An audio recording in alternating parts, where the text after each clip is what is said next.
ইমাম মাহদী আসবেন এই কথাটি। ঈসা আলাইহিস সালাম যখন দুনিয়াতে নেমে আসবেন তখন ইমাম মাহদী থাকবেন।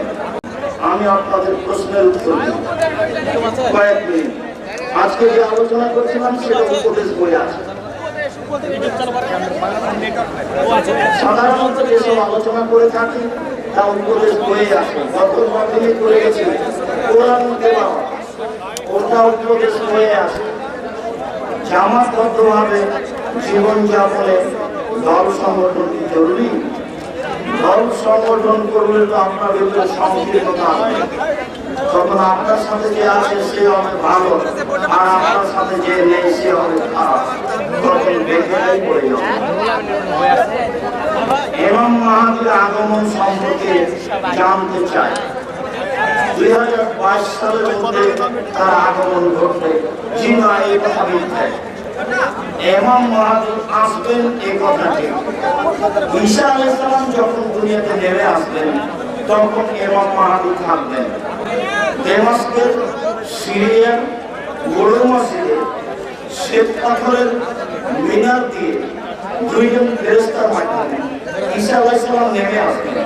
যখন মসজিদে ঢুকবেন তখন আসরের ইকামত দেওয়া হয়েছে। তখন ইমাম মাহদী ইমামতি জায়গাতে থাকবেন। ইমাম মাহদী বলবেন, আসেন আসেন আসেন, ঈসা আলাইহিস সালাম আপনি ইমামতি করেন। তখন ঈসা আলাইহিস সালাম বলবেন, না, আপনি বেশি বক্তা, আপনি ইমামতি করেন। ঈসা আলাইহিস সালাম ইমামতি করবেন না। অনেক দিন আছে, আজ না, কত তাড়াতাড়ি। আর বৈজ্ঞানিক কিলামের পরে কেউ ব্যস্ত হবেন না। মাসিকা নির্দেশন পত্রিকা ছেড়ে কেউ যাবেন না। তোর 20 টাকা মনে।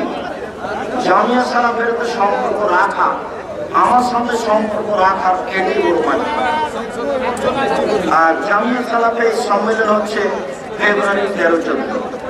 দেশের শীর্ষস্থানীয় বড় বড় আলেমগণ থাকবেন, যাদের হিসাব নিকাশ আপনার জন্য করা সহজ না। চেয়ারে বসে সালাত আদায় করা যাবে কি? চাই, তবে শরীরের গতিতে সালাত আদায় করা ভালো। ইসলামী সহি আকীদার কোন দল সংগঠন করা যাবে কি? সহি আকীদার দল সংগঠন তো আপনি বুঝতেই পারছেন, নতুন ভাবে কোন দেশে ইসলামিক শাসন ব্যবস্থা না থাকলে মুসলমানেরা কিভাবে জামাতবদ্ধভাবে জীবনযাপন করবে? কোরআন হাদিসের দাওয়াত দিবে, যারা দেশের আলেম ওলামা তাদের কাছে পরামর্শ নিয়ে জীবিকা নির্বাহ করবে। কত নবী এমনিতেই চলে গেছেন, কেউ হেদায়েত হয়। জামাত তো বহু দূরের কথা।